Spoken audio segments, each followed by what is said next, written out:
Wiltshire, November 1816. The invitation had not been her idea, which was the first thing Thessaly Renwick wanted understood, and the second thing was that she had very nearly declined it. Lady Hargrove had written to her father in October with the kind of letter that arrived on heavy paper and smelled faintly of lavender and expectation, requesting the attendance of Miss Renwick at a private gathering at Thornfield House on the 9th of November, at which the Duke of Thornfield would be hosting a small number of distinguished guests for an evening of music and conversation. The letter mentioned, with the careful indirectness of a woman who had spent 4 decades saying what she meant without technically saying it, that the Duke was known to appreciate accomplished pianists, and that Miss Renwick's reputation as a musician of exceptional ability had reached Wiltshire through channels Lady Hargrove preferred not to name, but which she assured Mr. Renwick were entirely credible. Matthias Renwick read the letter at his desk in the Birmingham house on a Tuesday morning, and set it down with the expression of a man who had built a textile fortune from nothing and understood precisely when he was being managed. He showed it to his daughter at breakfast without comment, in the way he showed her everything, with the complete confidence that she would read it more carefully than he had and arrive at the correct conclusion faster. Thessaly read it twice. She noted the weight of the paper. She noted the phrasing, gracious and specific, and leaving almost no room for refusal without discourtesy. She noted the word accomplished, which in certain mouths meant talented, and in others meant decorative, and she had spent enough years in enough drawing rooms to know which meaning Lady Hargrove intended, and which meaning the Duke of Thornfield was likely to apply. She knew the Duke by reputation, as most of the country did. William Ashworth, the 6th Duke of Thornfield, 34. Widowed 2 years, a man whose first marriage had been the subject of considerable discussion in circles that discussed such things, which was to say, in every circle that mattered, and several that did not. The details varied depending on who was telling them and how much wine had been involved, but the architecture of the story was consistent. A brilliant match, a beautiful wife, a marriage that had looked, from the outside, like everything a duke's marriage should look like, and had been, from the inside, something else entirely. Thessaly did not know the details of the something else. She did not need to. She had learned, in 24 years of observing people carefully, that the space between a public reputation and a private truth was where most of the important information lived, and she was not in the habit of filling that space with other people's speculation. What she did know was this: she was being asked to perform, not to attend, not to participate, not to sit among the guests as an equal and enjoy the evening's music alongside them. She was being asked to provide the music, to sit at the Duke of Thornfield's piano and play a waltz for the Duke of Thornfield's guests in the Duke of Thornfield's ballroom, and to do it beautifully, and to be thanked for it, and to understand that the thanking was the point. Her father, who had been watching her read the letter with the patience of a man who had learned long ago that his daughter's silences were more productive than most people's speeches, said, "Well?" "She wants me to play for him," Thessaly said. "At him, more precisely. She is presenting me as a feature of the evening." "You are a remarkable pianist," her father said. "I am a remarkable many things," she said. "She has chosen the one that can be displayed in a ballroom without disturbing the seating arrangement." Her father was quiet for a moment. "You could decline." She looked at the letter again. She thought about Thornfield House, which she had never seen, but had heard described with the particular reverence that Wiltshire reserved for its finest estates. She thought about a duke who appreciated accomplished pianists, and what that appreciation looked like from the piano bench. She thought about what it would mean to walk into that room and sit at that instrument and be, for the duration of a waltz, exactly what they expected her to be. And then she thought about what it would mean to walk into that room and be something else entirely. "I will accept," she said. Her father looked at her with the attention of a man who had watched this particular expression on this particular face many times before, and had learned that it preceded decisions that were always interesting and occasionally magnificent. "Thessaly," he said. "It is a waltz, father," she said. "What possible trouble could come of a waltz?" He said nothing further, because he had spent a lifetime paying close attention, and he knew precisely how much trouble could come of it. Thornfield House was larger than she had expected, and more beautiful than she had been prepared for. She arrived on the afternoon of the 9th with her father, and the dress she had chosen, midnight blue, not dark enough to disappear, and not bright enough to announce, the kind of dress that said, "I understand this room, and I have chosen not to compete with it." She also brought her own sheet music, because the invitation had assumed the Duke's collection would be sufficient, and Thessaly did not operate on other people's assumptions about what was sufficient. Lady Hargrove met them in the entrance hall with the energy of a woman who had been waiting for this particular arrival with a patience that had cost her something. She was 56, silver-haired, direct in a way that Thessaly recognized as genuine rather than performative, and she looked at Thessaly with the rapid, thorough assessment of someone evaluating not a guest, but a theory. "Miss Renwick. Mr. Renwick, you are very welcome at Thornfield. The piano has been tuned this morning. My nephew is particular about the instrument." "As am I," Thessaly said. The gathering was small, 20 guests. The ballroom at Thornfield had the quality that mattered more than size, which was proportion. The ceiling was high enough to carry sound without swallowing it, and the windows along the west wall let in the last of the November light in long amber panels that fell across the floor like something laid down on purpose. The piano was a Broadwood grand. She saw it from the doorway and knew two things immediately.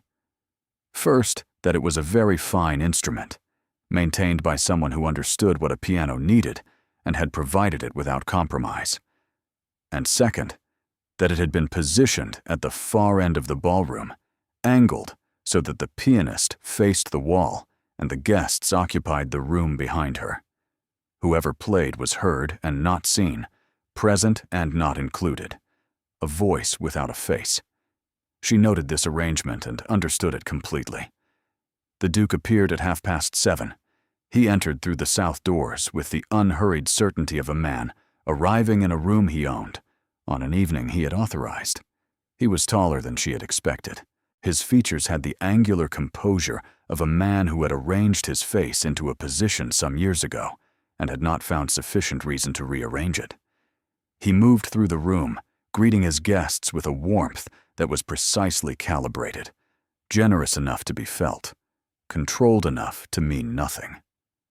He reached her last. Whether this was deliberate or incidental she could not determine, but she suspected deliberate, because nothing about the way he had moved through the room suggested a man who left sequences to chance. "Miss Renwick," he said. "Your Grace," she said. He looked at her with the complete, unhurried attention of a man conducting an evaluation he had already half finished before entering the room, and she held the look with the composure of a woman who had been evaluated in Birmingham drawing rooms and London concert halls and had developed the practice of letting people finish their assessments before she dismantled them. "Lady Hargrove tells me you are an exceptional pianist," he said. "Lady Hargrove is generous and accurate," she said. Something moved at the corner of his mouth, not a smile, an acknowledgement that she had said something he had not expected, filed and set aside for later processing. "The Broadwood is at your disposal," he said. "The guests will expect a waltz after dinner, something appropriate to the evening. I trust your judgment on the selection."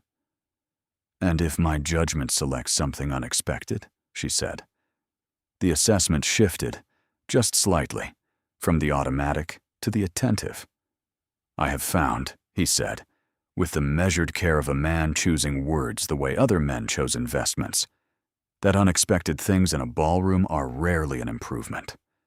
She understood what he had said, and she understood what he had meant beneath it, and they were not the same thing. What he had said was about music. What he had meant was about control, about a room that operated within understood parameters, about a man who had learned, at some cost she could see in the architecture of his composure, that surprises in beautiful rooms were things to be managed rather than welcomed. "You shall have your waltz, your grace," she said. Dinner was served at 8. She was seated in the middle of the table, correct for her station and invisible from both ends, and she was aware throughout the meal that the Duke at the head of the table did not look at her once, because she was not, in his accounting of the evening, a guest. She was a provision. After dinner, the guests arranged themselves in the ballroom. Thessaly walked to the Broadwood with the unhurried composure of a woman who had performed in rooms far more demanding than this one, and had learned that the walk to the instrument was the first note of any performance. She sat. She adjusted the bench, which did not need adjusting, but the gesture gave the room a moment to settle and gave her a moment to decide. She looked at the keys. She looked at the wall she had been positioned to face, and then she turned the bench. She turned it 40 degrees so that she faced the room instead of the wall, and the small mechanical sound of the bench legs on the ballroom floor was the loudest thing in Thornfield House for precisely 2 seconds. 20 guests looked at her. Lady Hargrove, in the second row, went very still. The Duke, standing near the south doors with a glass of port, watched her with the expression of a man seeing something depart from his expectations and not yet knowing whether to intervene. She played the waltz. But it was not the waltz they were expecting. She played a waltz she had composed herself, a piece she had written in the Birmingham house over the course of a winter, a waltz that began where waltzes began, in 3/4 time, in the mannered elegance the form required, and then moved somewhere else entirely. It moved into something that had weight and complexity and the particular quality of music that is not decorating a room, but is instead telling the truth about what it feels like to be in one. It was technically demanding. It was emotionally unguarded. She played for 7 minutes. When she finished, she lifted her hands from the keys and looked at the room she had turned to face. The silence lasted 4 seconds. Then the applause began, and it was not the polite applause of a drawing-room entertainment.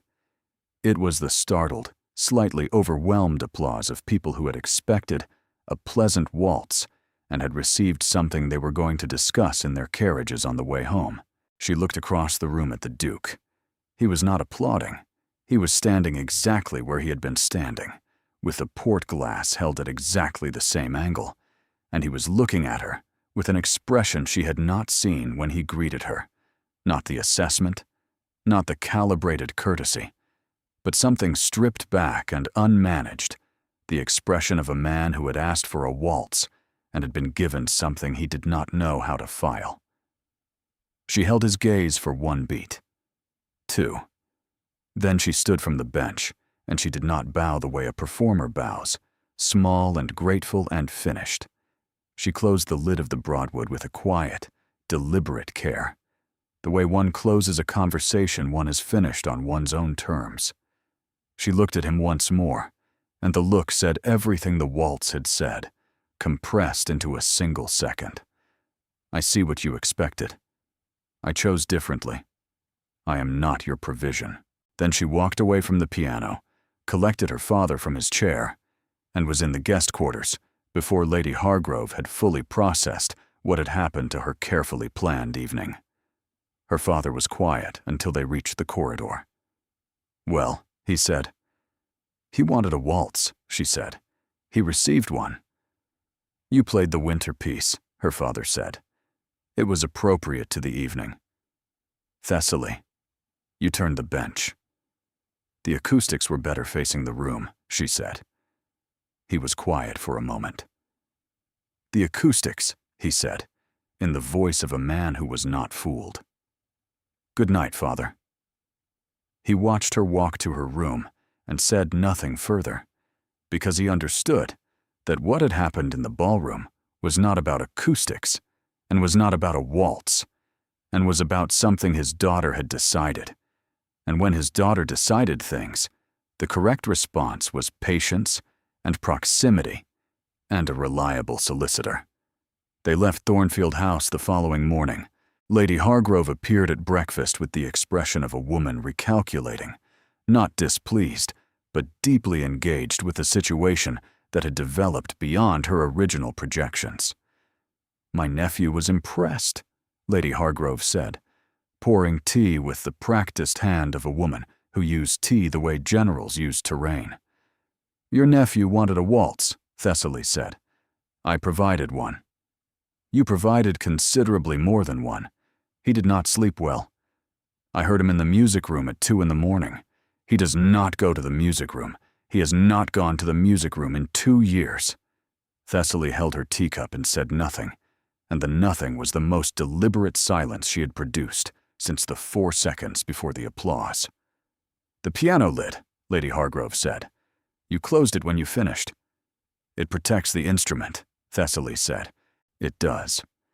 It also says something very specific when done in front of a room full of people who have just heard something they were not expecting." She set down the teapot. My nephew understood the gesture. I watched him understand it. "Lady Hargrove, I was invited to play a waltz. I played a waltz. The evening is concluded." "The evening," Lady Hargrove said, with the serenity of a woman who knew the difference between what was concluded and what was beginning, "is very much not concluded. But I expect you know that." They were in the carriage by 10, and the Wiltshire countryside moved past the windows in the gray November way of a county that kept its beauty understated and its opinions private. Her father read his correspondence. Thessaly looked at the road and thought about a Broadwood Grand angled toward a wall, and a man who had not applauded, and the expression on his face that had been the opposite of applause and considerably more honest. "The music room," her father said, not looking up from his letters. "At 2 in the morning.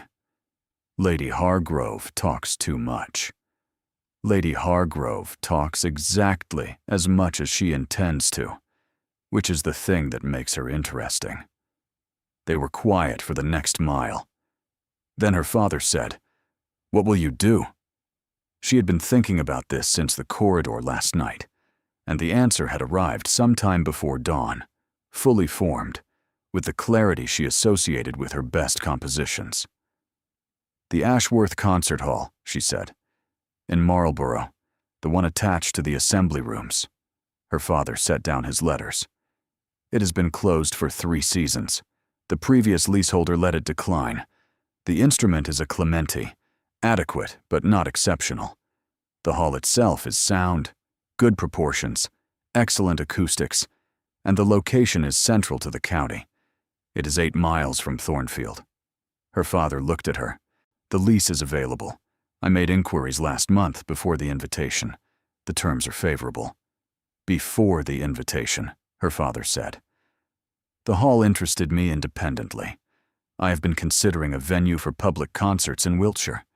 The county has no serious musical establishment, and the demand exists. It is a sound venture." 8 miles from Thornfield. "The location is central to the county.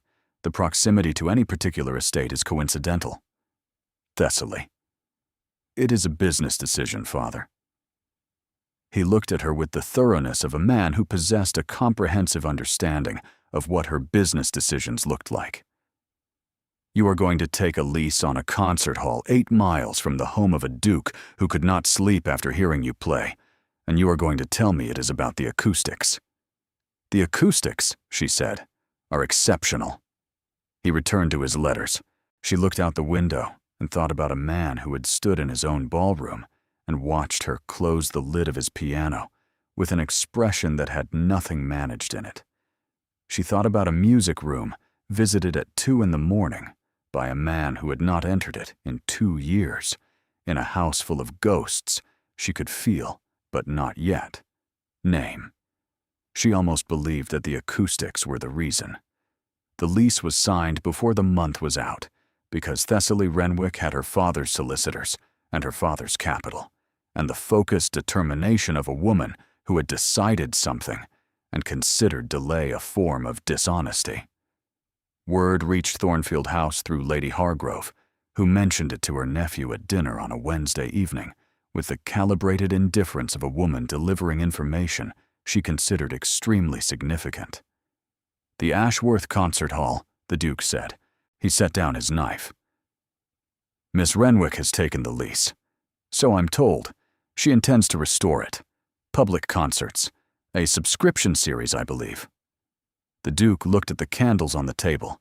He looked at nothing in particular for a moment that lasted slightly longer than nothing in particular required. 8 miles, he said. "I believe the location was chosen for its central position in the county," Lady Hargrove said, with a composure that cost her something to maintain. "Its central position," the Duke said. "The acoustics, I am told, are exceptional." He resumed his dinner. He did not mention the concert hall again that evening, but Lady Hargrove noted that he looked at the south window twice before the meal was finished, and that the south window faced the Marlborough Road, and the Marlborough Road led to the Ashworth Concert Hall, and she said nothing about any of this because she understood that some things required patience rather than commentary, and she had a great deal of both. The Ashworth Concert Hall stood at the east end of Marlborough's assembly rooms, a Georgian structure with tall windows and a vaulted ceiling, designed by someone who understood what sound needed from a room and had provided it without apology. The exterior was limestone, streaked with 3 winters of neglect. The interior was dust and potential. Thessaly arrived on the 1st of December with a builder from Bath, a piano tuner from London, and the focused energy of a woman taking possession of something she intended to make significant.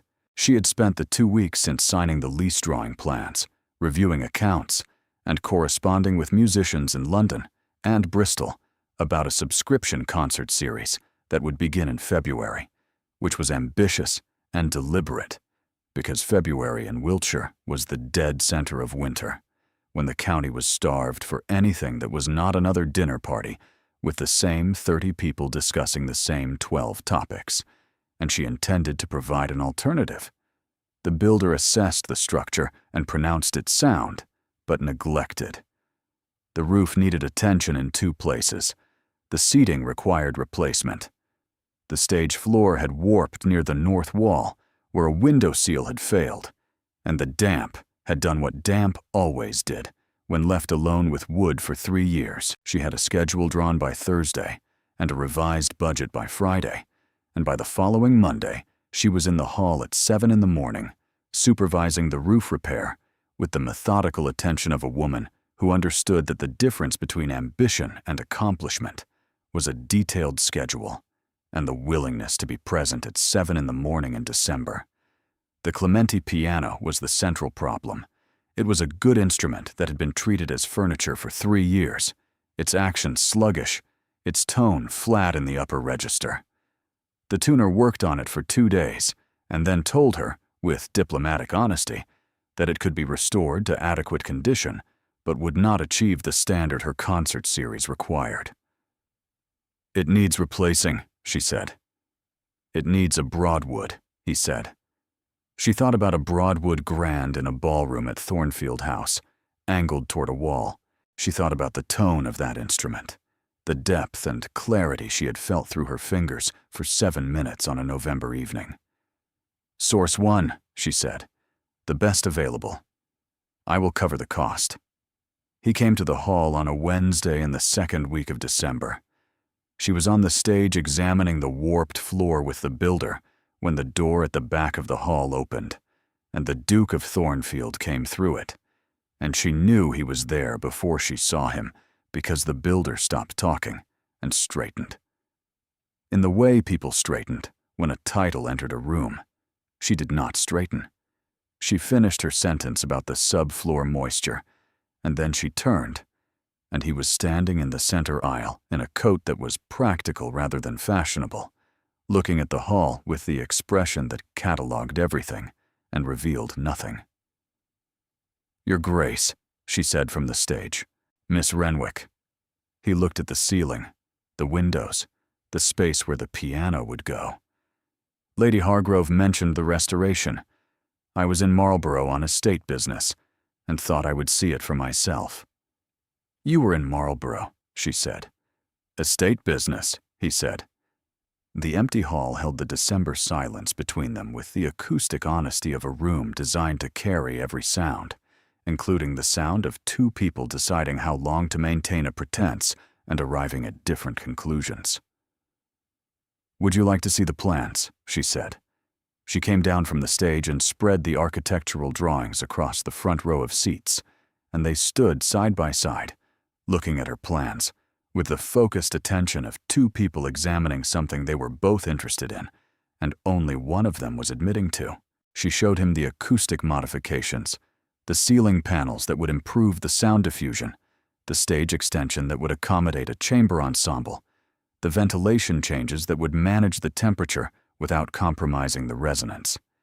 He asked 3 questions. The first was about the ceiling panels, and it confirmed he understood acoustics. The second was about the subscription model, and it confirmed he understood economics. The third was about the piano.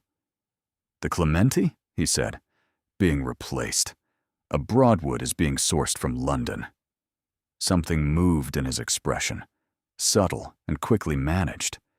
But she saw it, because she had been trained by a lifetime of performance to read audiences, and he was the most interesting audience she had encountered. "A Broadwood," he said. "It is the superior instrument for a hall of this size." He looked at the stage, at the space where the piano would stand. "You have positioned it facing the audience." "The pianist is part of the performance," she said, "not separate from it." He held her gaze. The hall, empty and cold and full of dust and December light, held them both. "The February concert. Will you play?" "I will open the series myself. It seemed appropriate, given the investment."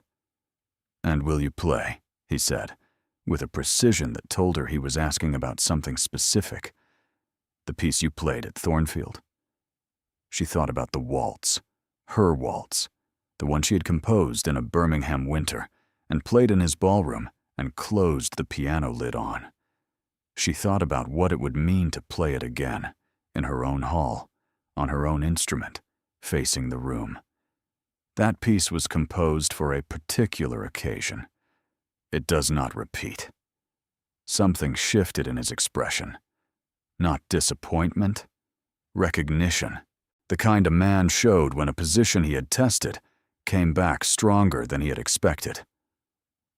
"Then I shall have to attend," he said, "to hear what replaces it." He left the hall with the unhurried certainty of a man who had accomplished what he came for, and was not going to explain what that was. Thessaly stood in the center aisle and thought about a man who had come to Marlborough on estate business that she suspected very strongly did not exist, and who had asked whether she would play the waltz, and had received her refusal with an expression that looked, against all her expectations, like respect. January brought the concert hall closer to completion, and the county closer to curiosity. Wiltshire in winter was a closed system, the same families cycling through the same houses with the accumulated social energy of people who had perfected the art of finding new things to discuss about unchanging circumstances. Thessaly Renwick and her concert hall had given them something genuinely new, and the county had responded with the mixture of enthusiasm, skepticism, and intense observation that it brought to any development that threatened to be interesting. The subscription series sold well. Thessaly had priced it carefully, high enough to signal quality and low enough to signal accessibility. Lady Hargrove subscribed on the first day, which was a declaration. Sir Edmund Oakley, the county's most reliable social presence, subscribed on the second, which was a confirmation. The Duke of Thornfield had not subscribed, which was noted by everyone and discussed by most. Thessaly noted it. She set it aside. She had a concert series to prepare and a Broadwood being delivered from London on the 15th of January, and she was not going to organize her attention around the subscription decisions of a man who had come to her hall on fictional estate business and asked about a waltz. The Broadwood arrived on a Tuesday morning in a crate that required 4 men and considerable care. The instrument was magnificent. She knew it the moment the lid was raised, the way a horseman knew a horse or a builder knew stone, the immediate recognition of quality that preceded any technical confirmation.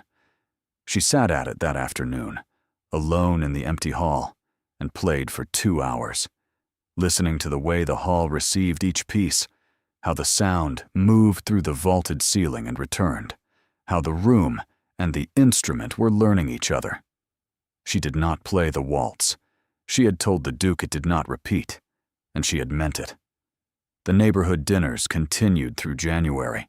She had been received into Wiltshire society with the cautious warmth of a county that was not yet sure what to make of her. She was wealthy enough to be relevant. She was not titled enough to be assumed. She was, several people had noted independently, extraordinarily talented, which in Wiltshire society was either an asset or a complication depending on how visibly the talent was exercised. She and the Duke were at the same dinner twice. The first was at Oakley House, where they exchanged one remark about the concert hall restoration, which was overheard by Mrs. Oakley and became the primary topic of conversation for the remainder of the evening. The second was at Hargrove House, which Lady Hargrove had arranged with the transparent purpose of a woman who intended to observe effects at close range. At the Hargrove dinner, they talked about the subscription series, and then about the county road improvements, and then about a book on musical theory she had mentioned, and he had, to her surprise, read. That was the first time he had revealed knowledge that connected to her world rather than his. "You have read Czerny," she said. "I have read a great deal," he said, "in the last 2 years." The pause after 2 years carried weight. She did not ask him to explain, because she understood what had happened 2 years ago, and she understood that a man who had begun reading musical theory after his wife's death was telling her, without telling her, why. "Czerny is thorough," she said. "Czerny is relentless. He writes about music the way an engineer writes about bridges, every structure visible, every load accounted for." "You prefer your music with visible structure?" He looked at her across the table. "I prefer to understand what I am hearing. I have found that beauty without structure is a temporary experience." She held his gaze. "Structure without beauty is not music at all. It is mathematics with ambition." Something happened at the corner of his mouth, not the almost smile she had seen at Thornfield. Something less controlled, a reaction that arrived before his composure could intercept it.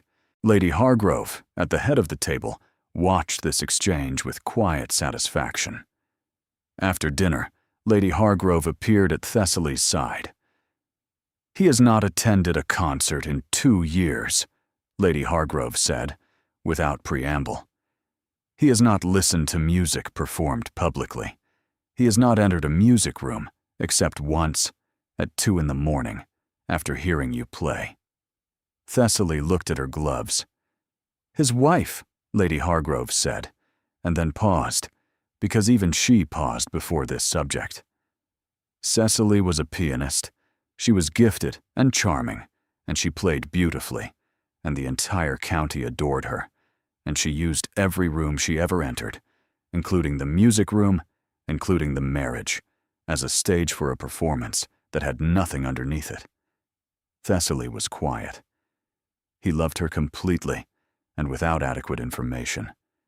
And when the information arrived, it arrived all at once, and it was comprehensive, and he has not listened to music since. "Until November," Thessaly said. "Until November," Lady Hargrove agreed. When a woman he had asked to perform a simple waltz turned the bench and played something that was the opposite of performance. Something entirely real. She paused. He recognized the difference. I watched him recognize it. Thessaly looked across the room at the Duke, who was in conversation with Sir Edmund, and was not looking at her, in the way that she had learned, meant he was entirely aware of where she was. "Lady Hargrove," she said carefully, "I leased a concert hall as a business venture." "Of course you did," Lady Hargrove said, with the serenity of a woman who had heard the same thing in different variations and had long since formed her own conclusion. "Good evening, Miss Renwick." February arrived with the particular intensity of a month that contained something the county was waiting for. The concert hall was finished. The Broadwood was tuned. The program was set. Thessaly had spent the final week of January in rehearsal, working through the new composition she had written for the opening night, a piece that was not the Thornfield Waltz, but was in conversation with it, the way a letter responds to a letter, acknowledging what came before while moving deliberately forward. The opening concert was set for the 14th of February, which Thessaly had chosen because it was a Friday, and because the county calendar was clear, and because she wasn't, despite what anyone might suggest, thinking about the date's other associations. She had sold 180 of the 200 seats. The remaining 20 she had reserved for the evening itself, and she was not going to account for why she had done this, except to say that it was standard practice for any well-managed subscription series to hold seats for late decisions. The pre-concert reception was held at the Assembly Rooms on the evening of the 12th. It was Lady Hargrove's suggestion, delivered with the confident practicality of a woman who understood that the concert itself was a musical event, but the success of the concert was a social one, and social success in Wiltshire required a gathering at which the county could see itself being enthusiastic before committing to enthusiasm publicly. 40 people attended. Thessaly arrived in the midnight blue she had worn to Thornfield in November, because the dress worked, and because she was not a woman who abandoned effective strategies for the sake of novelty. The Duke was there. He arrived late and alone, and he entered the room with the unhurried authority of a man whose presence reorganized any space he occupied. He had not subscribed. He had not confirmed attendance at the opening. He was here at the reception, a position between absence and commitment, and she understood the position completely, because she had spent 2 months studying the way this man moved toward things he wanted without admitting he was moving. She did not approach him. She talked with the Oakleys about the program. She talked with 2 young women from Devizes who were studying voice and were vibrating with excitement about the series. She was aware, throughout all of it, that the Duke was watching her. Not visibly, but she had developed over the winter a working sense of where his attention was actually directed, and it was directed, with a frequency she was no longer pretending not to notice, toward her. Lord Chelworth arrived at her left elbow. She had met Chelworth twice before, at dinners in January, and had catalogued him with the efficiency she brought to all social assessments. He was 51, baronet, old Wiltshire family, the kind of man who had inherited a position and a set of opinions simultaneously, and had never found cause to distinguish between the two. He attached himself to the Duke's social orbit with the gravitational loyalty of a man who confused proximity to a title with possession of the qualities a title represented. He smiled frequently.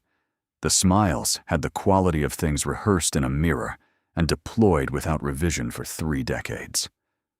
"Miss Renwick," Chelworth said, with the tone of a man preparing to be charming in a way that required witnesses. 5 people stood within comfortable hearing distance. He had chosen his position with care. "The concert hall is looking splendid. Quite the undertaking for a single season." "Thank you," she said. "The restoration has been extensive." "Extensive indeed." His smile traveled to the people within hearing range. "One does wonder, of course, whether Wiltshire is quite ready for a permanent musical establishment." We are a county of rather settled tastes, you understand. Settled traditions. One hopes that a more ambitious program will find the audience it requires, rather than the audience it imports. The word imports did the work he had designed it to do. In his mouth, with his audience, and his carefully positioned smile, it meant, "You are from Birmingham. You are trade money in landed Wiltshire. Your concert hall is an overreach, and everyone in this room knows it." She held his gaze with the composure of a woman who had heard this particular species of condescension in Birmingham boardrooms and London concert halls, delivered by men who had mistaken the accident of their birth for evidence of their quality. She had a comprehensive response prepared. She was formulating that response when she felt a shift in the room's attention, subtle but unmistakable. She felt him arrive at her right side before she heard him speak, the way she felt a change in a hall's acoustics before she identified its source. Chelworth saw the Duke's arrival, and his smile underwent a rapid and visible adjustment. The room waited. "The Ashworth Concert Hall," the Duke said, in a voice Thessaly had not heard before. Not the Thornfield voice, not the dinner party voice, not the measured tone he used when discussing road improvements with Sir Edmund. This was the voice underneath all of them, the one that carried 2 centuries of Wiltshire in it, and knew precisely what that weight could do when applied to a room. He did not raise it.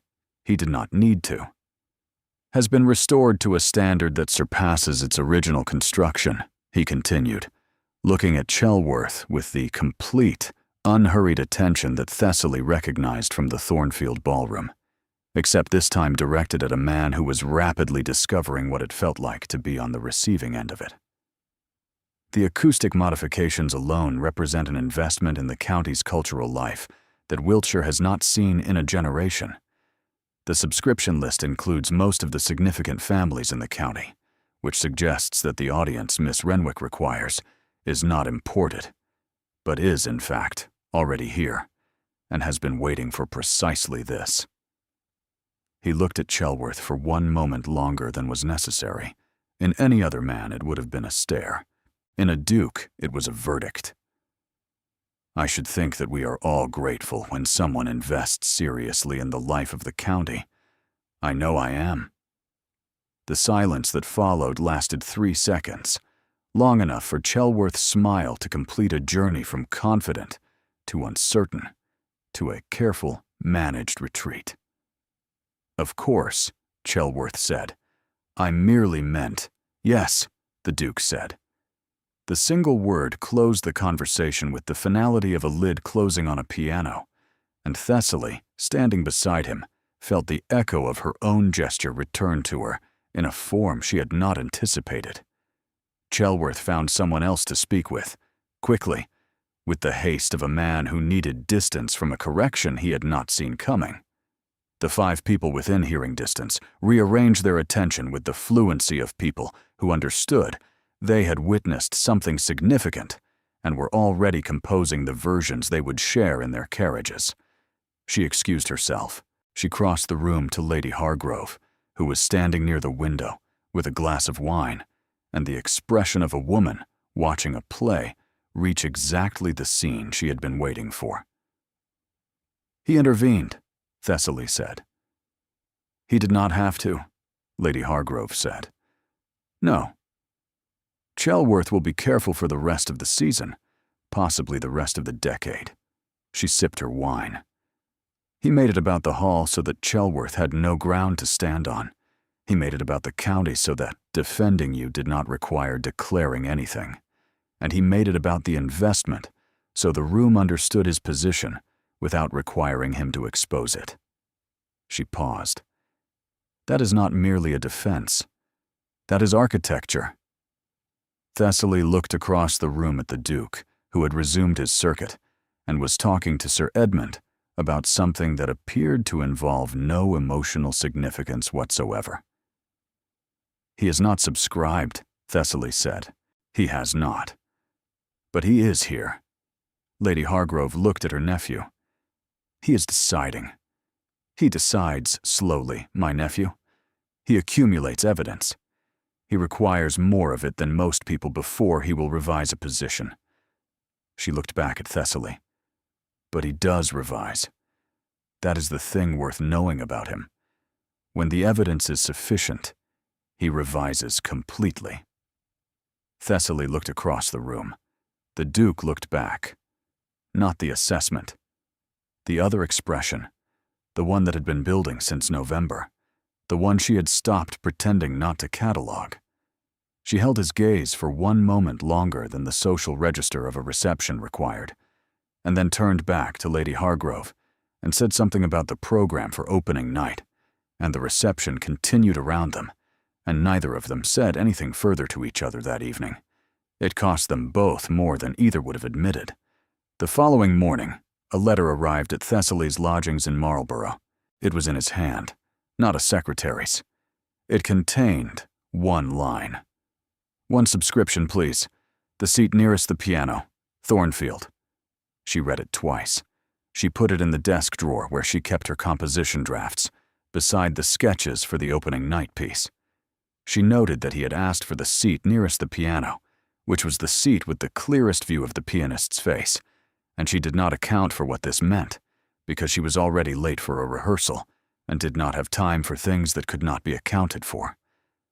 She went to the hall and rehearsed for 3 hours and played better than she had played all winter, and did not connect the two things until she was walking home in the February dark. He came to the concert hall on the morning of the 13th of February, which was the day before the opening. Thessaly had spent enough months studying this man to know the timing was not coincidence. She was alone in the hall. The restoration was complete. Every surface clean, every seat in place, the broadwood tuned and waiting on the stage like a promise someone was about to be held to.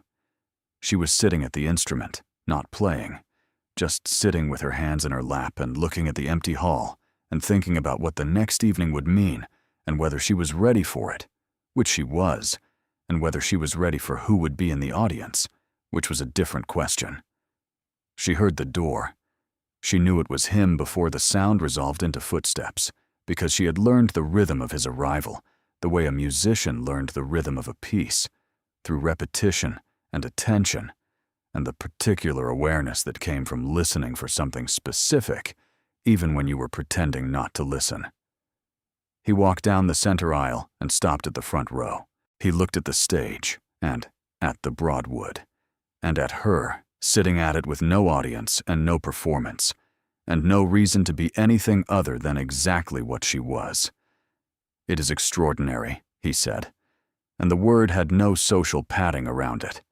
He said it the way he said things when he meant them, plainly, once, without repetition.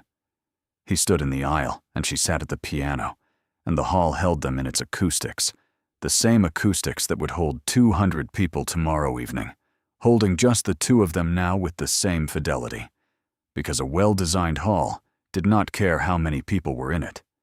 It carried what was there. "I owe you an apology," he said. She waited, at Thornfield, in November. The piano facing the wall, the seating that placed you outside the gathering rather than within it. That was my instruction. Lady Hargrove arranged the invitation, but the terms of the evening were mine. She let him continue because she understood that a man apologizing without qualification needed space to complete the architecture of it. "I asked you to play a waltz. What I meant was that I wanted music in the room that I could control. That stayed where I put it. That did not." He stopped. He looked at the windows. "That did not reach me." "Your wife," Thessaly said. He was quiet for a long moment. Cecily played beautifully, and she used the beauty of it. I spent 3 years listening to music I believed was honest and discovering, at considerable cost, that it was not, that it had never been. When she died, I closed the music room. I stopped attending concerts. I arranged every room so that music, if present at all, was furniture, something that could not reach me, because I had decided that the reaching was the thing that had cost me. He looked at her. And then you turned the bench. She held his gaze from the piano. You played something that was the opposite of everything I had been protecting myself against. It was the most honest thing I had heard in 3 years. And I went to the music room at 2 in the morning and sat at a piano I had not touched since Cecily died. And I understood that the policy I had built was not protecting me from dishonest music. It was protecting me from all music. And the cost was that I had stopped hearing anything true. The hall was very quiet. The February morning light lay across the seats and the stage and the two of them. I did not position the piano toward the wall because of you, he said. I positioned it because of me. But you were the one made to face it. And that was wrong.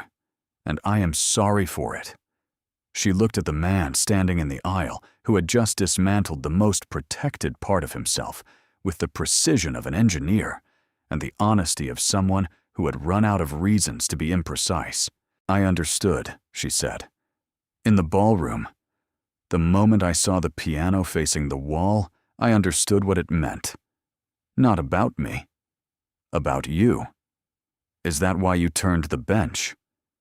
I turned the bench because a pianist who faces a wall is agreeing to be invisible, and I do not agree to be invisible. But I played what I played because I understood that you needed to hear something real, and you had arranged the entire evening to prevent it, and I was not willing to let the arrangement stand. She paused. I did not play that waltz for the room. I played it for you, and when I closed the lid, it was the only honest ending I could find. It said, I have given you the truth, and the truth is finished, and I am not going to sit at your piano and wait for you to decide what to do with it.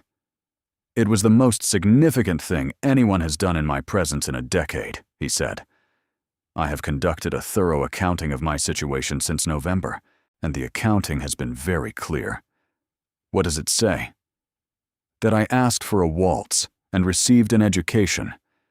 That I positioned a piano toward a wall, and a woman turned it toward the room and was right to do so.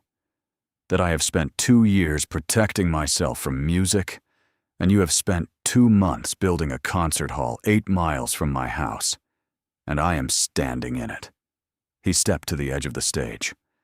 I told myself the subscription was about supporting a county institution. I told myself that for approximately 1 day before the pretense became unsustainable. I told myself the lease was about the acoustics, she said. How long did you believe it? About 3 weeks. I managed 1 day. You are considerably better at self-deception than I am. I'm better at most things than you are, she said. It is one of the qualities you are going to have to accommodate. Something broke open in his expression, a full, undefended reaction, the kind that arrived when a man stopped composing his face and let it respond to what was actually in front of him. He came up onto the stage. She stood from the bench, because this was not a conversation for sitting, and they were very close with the February morning light coming through the tall windows and 4 months of carefully maintained distances between them. I was wrong about you at Thornfield, he said. Before I met you, I decided what the evening would be before you arrived, and I was wrong about all of it. You were wrong about the piano facing the wall. You were not wrong about wanting to hear something real. You were just afraid of it. I'm not afraid of it now. He kissed her. It had the quality of something composed over months, every measure leading to this one.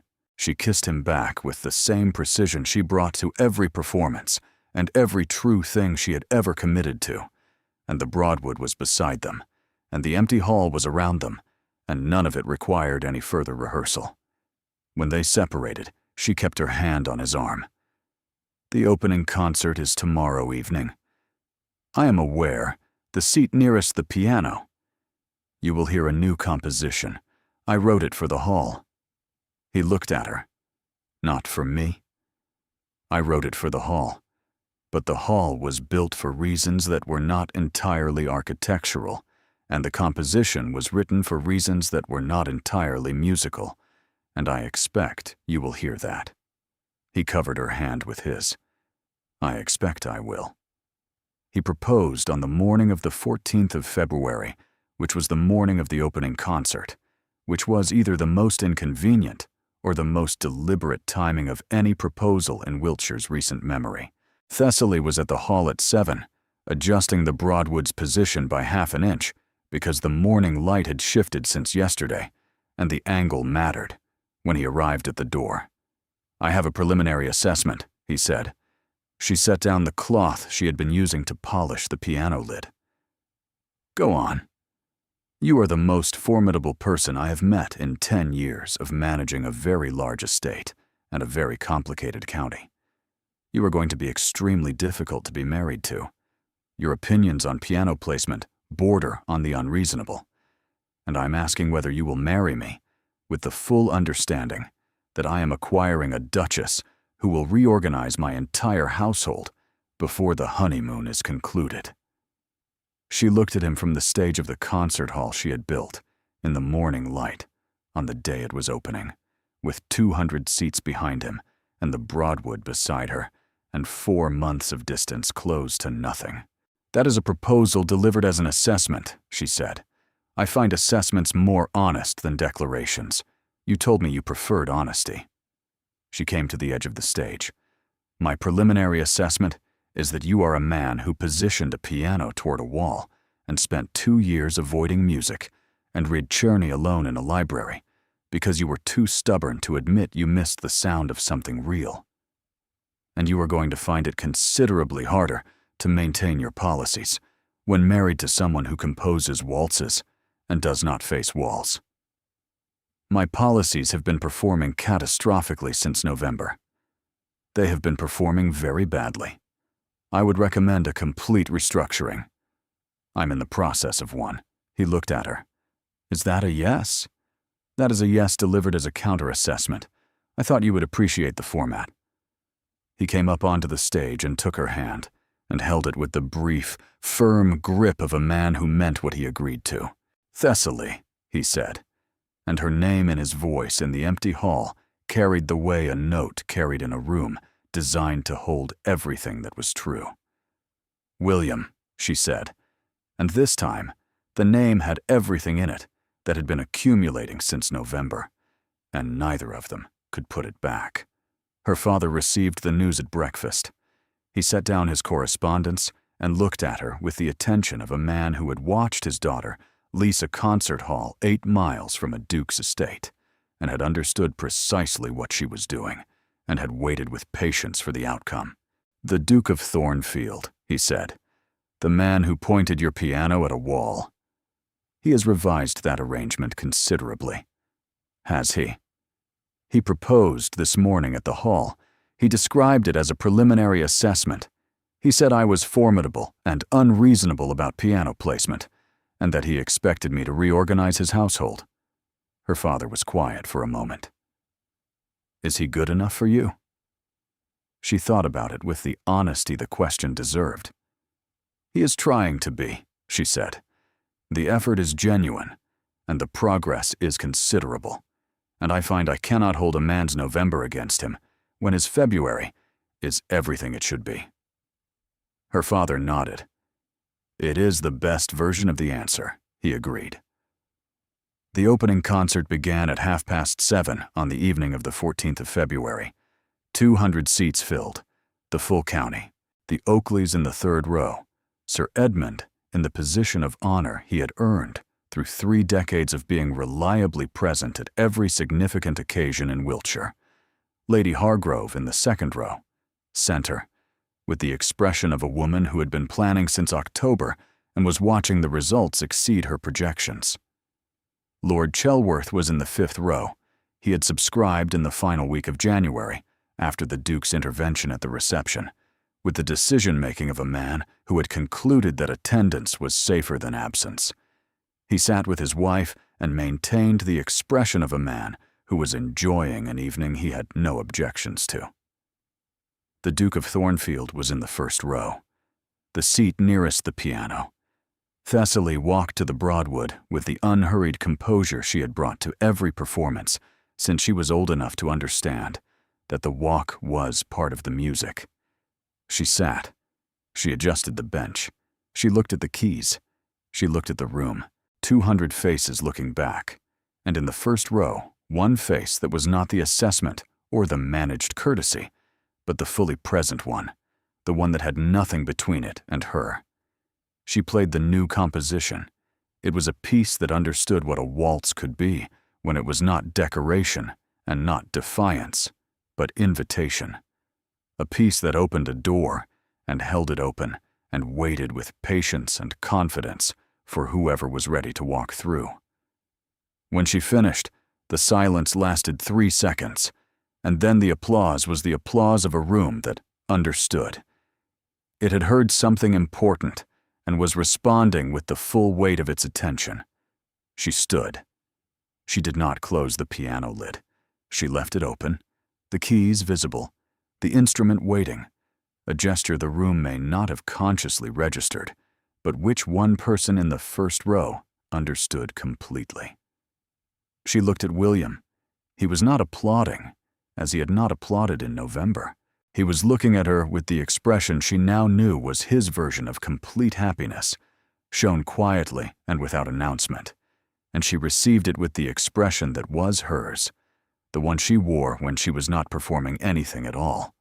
Lady Hargrove, in the second row, looked at her nephew, and then at Thessaly, with the satisfaction of a woman watching something arrive at a quality that exceeded her most optimistic projections.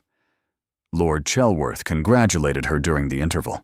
He said the right things with the managed grace of a man operating within revised parameters, and she met his eyes with the composed directness that was her natural register, and nothing further was required.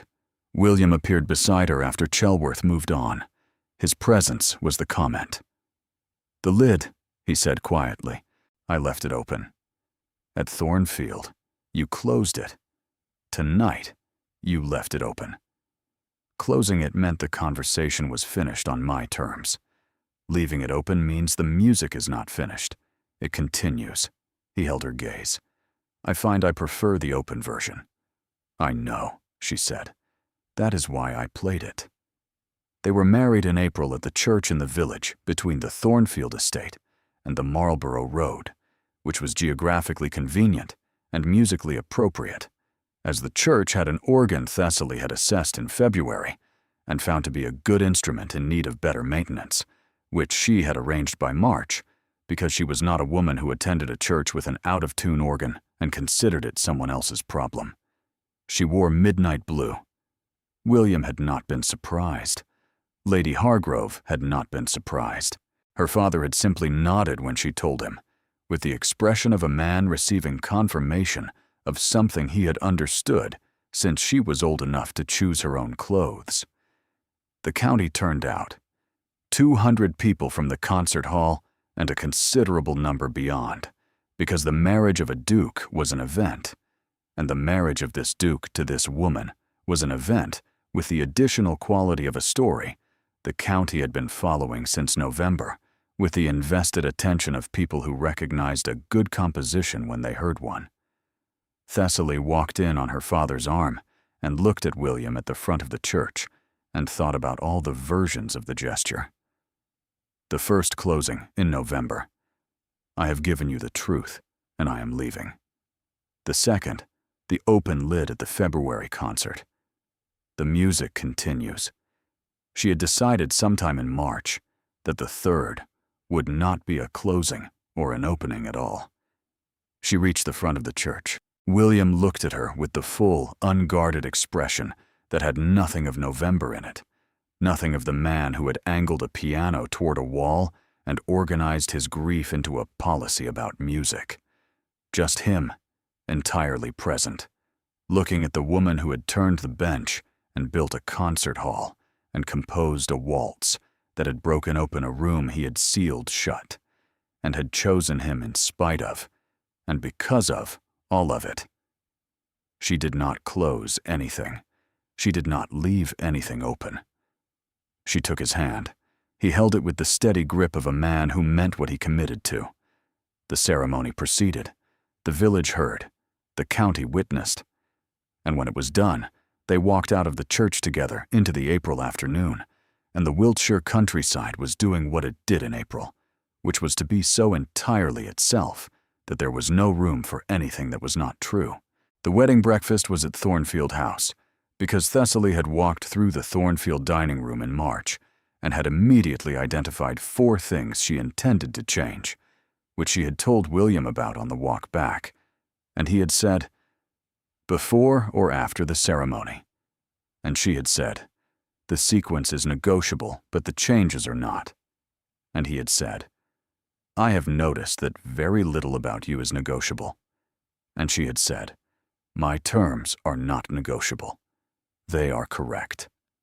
And that had been the moment she understood clearly that this was going to be the best decision she had ever made. Her father found her at the edge of the room in the late afternoon. He looked at her with the attention that had never in 24 years missed anything that mattered. "Well," he said. She looked at the room. She looked at William across it, managing the occasion with the practiced ease of a host who was doing it today, with a quality she had not seen at any previous gathering, a lightness that was small and real and unperformed. "He is happy," she said. "Are you?" "I am. I am also still annoyed about 2 things he said in January, and I intend to revisit them when the moment is right." "2 things?" "A remark about subscription pricing that was technically sound and entirely unnecessary, and an opinion about Cherney that I have not yet finished disagreeing with." Her father laughed. The full, genuine laugh of a man who had spent a lifetime being proud of this person and had chosen today to let it show completely. "You are going to be a magnificent duchess," he said. "I know," she said. "I have every intention of being exactly that." William found her in the Thornfield music room in the evening, as the light moved across the grounds in the long golden way of April evenings that did not want to end. She was standing at the Broadwood, the same instrument she had played in November, and she was looking at it with the expression she wore when she was deciding something. The piano still faced the wall. She had not asked him to move it. She had been waiting for something, though she had not told him what, and he had not asked, because he had learned over 5 months that Thessaly's silences were compositions in progress, and interrupting them was both rude and inadvisable. "The piano," she said. "Yes," he said. "It still faces the wall." "It does." She looked at him. "I am going to turn it." "I know," he said, "not because the acoustics are better. I am going to turn it because a piano in a music room should face the person it is being played for. And I am going to play for you. In this room. The waltz I told you did not repeat." He stood in the doorway of the music room he had sealed for 2 years, and he watched the woman he had married place her hands on the instrument and turn it, physically, with the deliberate care of someone repositioning something that mattered. She sat. She looked at the keys. She looked at him. "I told you this piece did not repeat. That was true in November. It is not true anymore. The occasion has changed. I have changed it." She played the waltz, the same waltz, composed in a Birmingham winter, and played in this house for a room full of people who had expected something pleasant and received something true. She played it now in the music room, for an audience of 1, and it was the same piece, and it was entirely different, because the room was different, and the reason was different, and the woman playing it was not proving a point to a man who had underestimated her.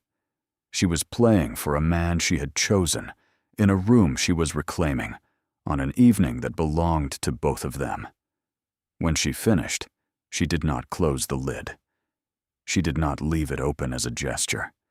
She simply took her hands from the keys and looked at him, and the music was in the room and in the space between them, and it did not need a gesture to complete it, because it was already complete. William crossed the room and stood beside the piano. He looked at her with the expression she now knew was entirely his, the one that had nothing of policy or protection in it, the one that was just him. "The waltz," he said. "It repeated," she said. "It did not repeat," he said. "It arrived somewhere new."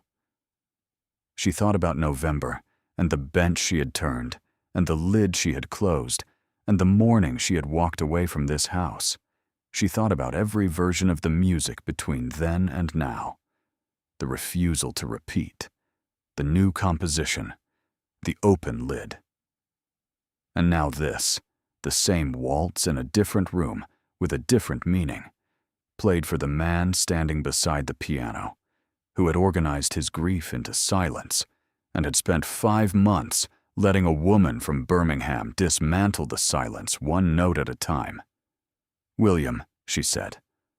"Thessaly," he said, and her name in his voice in the music room had all of November and December and every month since in it, and none of it was a wound anymore. He took her hand from where it rested on the piano keys. She let him take it. The April evening went on around them, unhurried and warm, and the Broadwood faced the room now, and the music room was open, and the waltz was in the air, and neither of them had any interest in determining whether any of it had been practical. The best investments, her father had always said, were the ones you understood better after you had made them.